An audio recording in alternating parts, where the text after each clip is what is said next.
Assalamualaikum warahmatullahi wabarakatuh. Waalaikumsalam warahmatullahi wabarakatuh. Baik, terima kasih kepada Bapak Kepala Sekolah yang mewakili telah memberikan kesempatan kepada saya untuk memberikan materi pengimbasan tentang budaya positif yang saya dapat selama belajar di pendidikan guru penggerak. Terima kasih juga atas kesediaan waktu Bapak Ibu guru. Baik Bapak Ibu, langsung saya saja mulai. Di sini saya akan mencoba menjelaskan apa itu budaya positif. Nah, apakah Bapak Ibu pernah mendengar budaya positif? Pernah. Kira-kira budaya positif itu apa contohnya, Pak?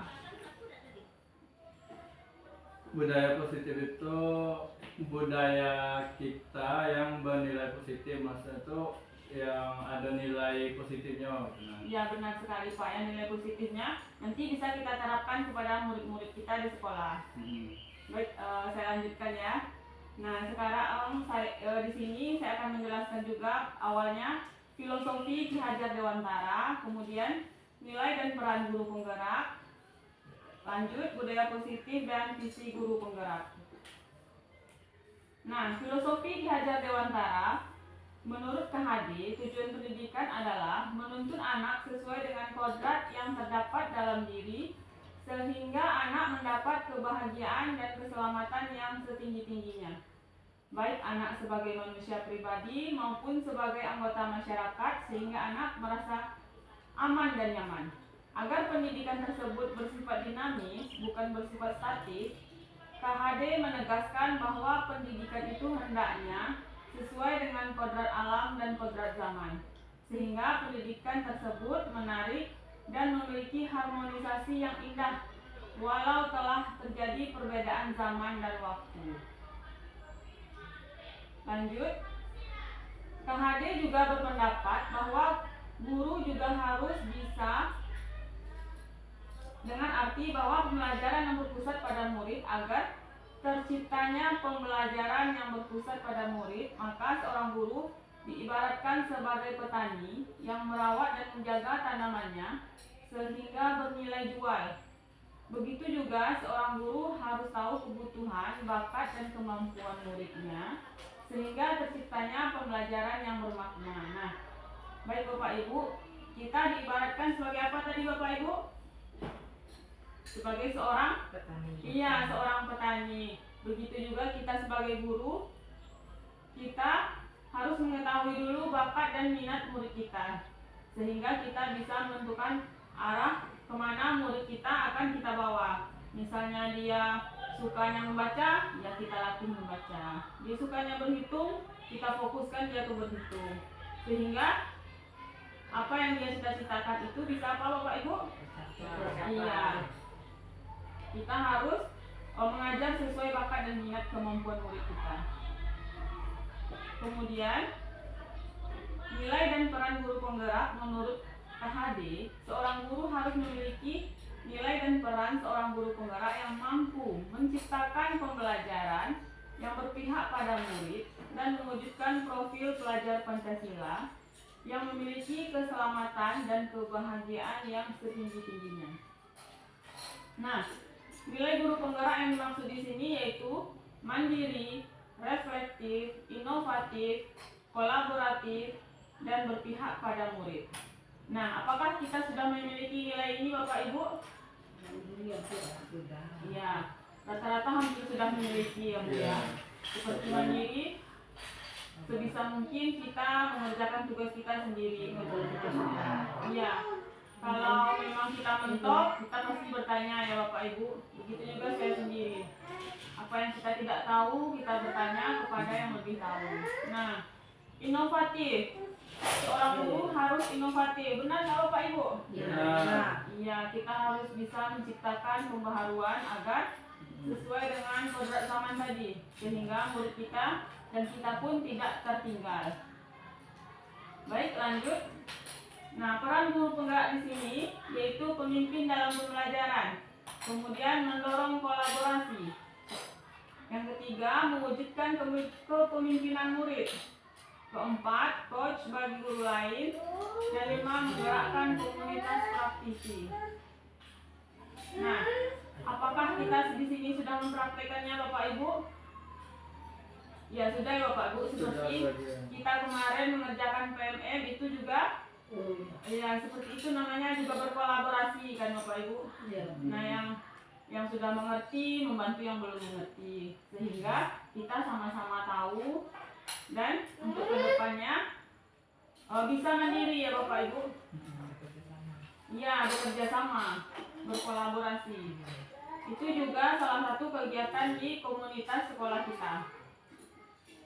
Kemudian visi seorang guru penggerak di sini yaitu harus memiliki visi yang jelas dan terukur sehingga mampu mewujudkan perubahan yang nyata dan konkret di sekolah.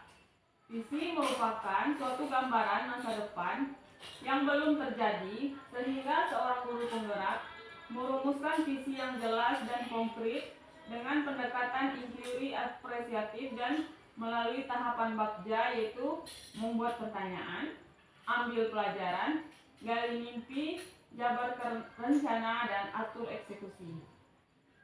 Nah, kita masuk ke budaya positifnya. Seorang guru penggerak membuat prakasa perubahan melalui pendekatan inquiry apresiatif dengan tahapan bagja. Dengan demikian terciptanya budaya positif di sekolah. Budaya positif ini menciptakan rasa aman dan nyaman terhadap anak dalam pembelajaran. Budaya positif juga mampu mendorong anak untuk berpikir positif, memerdekakan, bertanggung jawab, dan mandiri. Nah, budaya positif ini apabila diterapkan di sekolah, maka akan terciptanya sekolah yang mampu menciptakan murid yang bahagia yang setinggi-tingginya. Kemudian, perubahan paradigma belajar. Perubahan paradigma pembelajaran ini merupakan pergeseran antara stimulus respon menjadi teori kontrol. Pembelajaran dirancang berdasarkan prinsip pembelajaran yang berpihak kepada murid dan berdiferensiasi sehingga murid akan belajar sesuai dengan kebutuhan dengan tahap perkembangan untuk menjadi manusia yang meraih keselamatan yang setinggi-tingginya di masa depan. Kemudian, makna kata disiplin itu sendiri adalah sesuatu yang dilakukan seseorang pada orang lain untuk mendapat kepatuhan. Kemudian, yang dimaksud dengan disiplin positif itu juga adalah pendekatan untuk mendidik murid yang bertujuan untuk mengontrol diri, meningkatkan kepercayaan diri, sehingga mereka bisa berperilaku dengan berpedoman kepada nilai-nilai positif manusia dan bisa mewujudkan tujuan mulia yang ingin dicapai terlepas dari suku bangsa, bahasa, agama, maupun latar belakangnya. Nah, di sini ada teori motivasi, ada 3 yaitu menurut Diana Gosen dalam bukunya Restructuring School Discipline. Yang pertama yaitu untuk menghindari ketidaknyamanan atau hukuman. Yang kedua, untuk mendapat imbalan atau penghargaan diri dari orang lain. Dan yang ketiga yaitu untuk menjadi orang yang merdeka yang mereka inginkan dan menghargai diri sendiri dengan nilai-nilai yang mereka percaya. Kemudian, disiplin sebagai bentuk kontrol diri, yaitu belajar kontrol diri agar dapat mencapai suatu tujuan mulia. Nah, di sini mengacu pada nilai-nilai yang dianut seseorang. Kita namakan nilai tersebut yaitu nilai-nilai kebajikan yang universal yang ada terdapat dalam profil pelajar Pancasila. Yang pertama, beriman dan bertakwa kepada Tuhan Yang Maha Esa, berakhlak mulia, mandiri, bernalar kritis, berkebinekaan global, bergotong royong, dan kreatif. Nah, 8 nilai inilah yang akan kita implementasikan atau kita terapkan kepada siapa Bapak Ibu? Ya, kepada anak atau kepada murid kita. Baik, lanjut. Nah, di sini ada 5 kebutuhan dasar manusia. Yang pertama, kebutuhan bertahan hidup. Kemudian, kebutuhan kasih sayang dan diterima. Kemudian, kebutuhan penguasaan. Keempat, kebutuhan kebebasan dan kebutuhan kesenangan. Nah, untuk menerapkan disiplin positif ini ada posisi kontrolnya. Yang pertama ada sebagai penghukum, pembuat rasa bersalah, sebagai teman, sebagai pemantau, dan sebagai manajer. Nah, di antara 5 posisi ini mana yang paling baik Bapak Ibu? Kita berada di posisi yang mana? Bilang tadi. Yang pertama posisi penghukum, yang kedua pembuat rasa bersalah, yang ketiga sebagai teman, yang keempat sebagai pemantau, yang kelima sebagai manajer. Pemantau dan teman. Iya, rata-rata kita biasanya sebagai pemantau dan teman. Kalau sebagai manajer ini rasanya sudah sempurna sekali ya Bapak Ibu ya. Malah kadang-kadang kita sering sebagai penghukum, benar nggak Bapak Ibu? Sering. Sebenarnya itu boleh nggak Bapak Ibu? Tidak boleh. Tidak boleh, betul. Karena kita tidak boleh langsung menghukum murid tanpa mengetahui Kesalahan. tanpa mengetahui kesalahan, alasannya kenapa. Alasan tidak. Contohnya ada murid terlambat, apa yang akan kita lakukan Bapak Ibu? Tanya dulu, Iya. diselidiki. Iya. Apa penyebab terlambatnya? Boleh nggak kita langsung, kamu terlambat, bersihkan WC? Tidak boleh. Tidak boleh. Tapi terkadang kita karena sudah emosi, lupa ya Bapak Ibu kan? Betul. Termasuk saya sendiri. Nah, itulah yang akan berusaha kita terapkan. Sebenarnya kita harus, benar kata Ibu Emma tadi, harus diselidiki dulu alasannya kenapa. Entah ban sepeda dia yang bocor, kita tidak tahu Ya, kayak kejadian. kemarin nggak pergi, John berak. Ya, ada kasus cucu ibu sendiri terlambat karena mau kebelet mau ke WC. Iya. Nah, tiba-tiba saya di kelas sebagai gurunya Marah langsung dan menyuruh ada hukuman membersihkan WC karena sudah ada kesepakatan kelasnya seperti Iya. itu. Nah, tanpa ada menanyakan alasan karena Iya. sudah lupa dan emosi mungkin ya Bapak Ibu. Itulah guru sebagai penghukum. Iya, guru sebagai penghukum seharusnya tidak boleh. Tidak boleh. Dan kita harus belajar bagaimana menjadi seorang guru minimal sebagai teman dan pemantau gitu ya Bu ya. Sembari belajar menjadi seorang manajer itu yang sempurna. Baik. Iya. Seorang manajer itu rasanya sudah sangat sempurna, itu susah ya Bapak Ibu ya. Baik, kembali lagi ke keyakinan kelas. Nah, keyakinan atau kesepakatan kelas adalah beberapa aturan untuk membantu guru dan murid bekerja sama membentuk kegiatan belajar mengajar yang efektif. Nah, keyakinan di kelas ini dibuat oleh semua anggota kelas. Apabila melanggar harus menerima konsekuensinya. Nah, kesepakatan kelas ini juga ditanya sama murid maunya yang mana. Bukan dari gurunya aja yang menciptakannya Bapak Ibu. Maunya misalnya contoh kalau terlambat, maunya konsekuensinya apa? Datang dari mereka dan untuk mereka. Nah, untuk menyelesaikannya itu ada namanya segitiga restitusi. Yang pertama, validasi tindakan yang salah. Benar kata Ibu Emma tadi, tanyakan dulu alasannya, selidiki dulu apa penyebabnya, kemudian baru menanyakan keyakinan. Nah, berdasarkan dari alasannya itu tanyakan sangkutnya ke keyakinan kelas yang mana. Kemudian baru menstabilkan identitas. Nah, ini baru seorang guru membuat keputusan. Nah, dengan memberikan konsekuensi yang telah disepakati. Terus baru disebut manajer. Iya, akan tetapi sering kita khilaf ya Bapak Ibu. Benar. Nah, ini ada sebuah contoh, sebuah kasus. Nanti akan coba kita bersama. Nah, saya bacakan ya Bapak Ibu.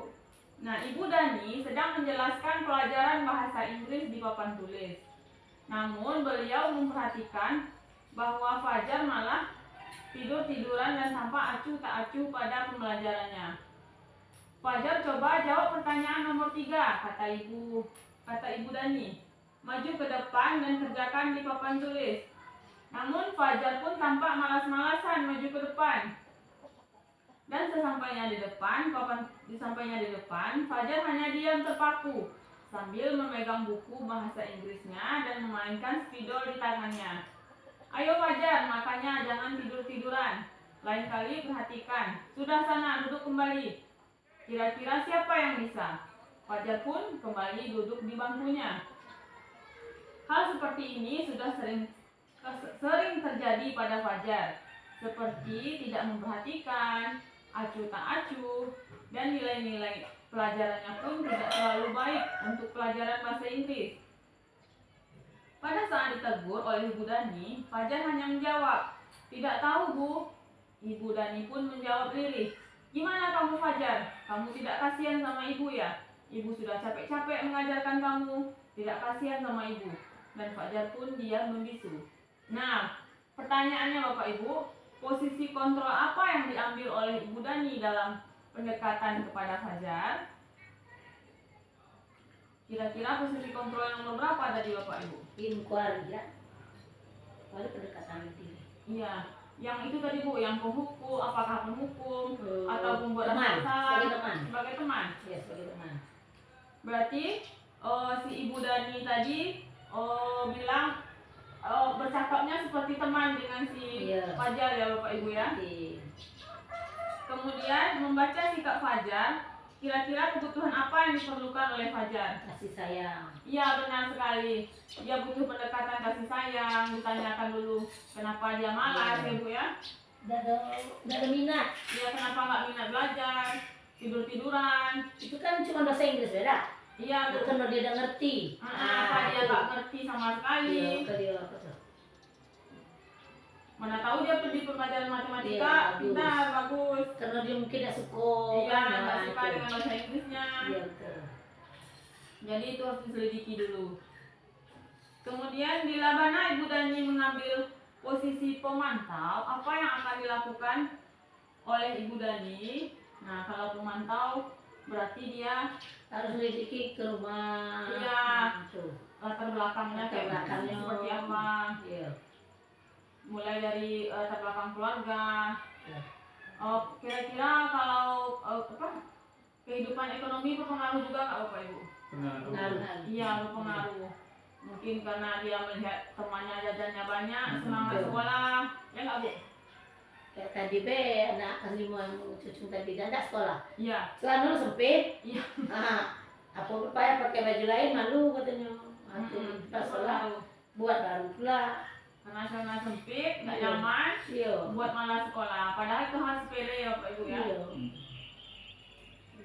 Baik, hanya itu yang dapat saya sampaikan pada pagi hari ini. Terima kasih atas kesempatan dan waktunya.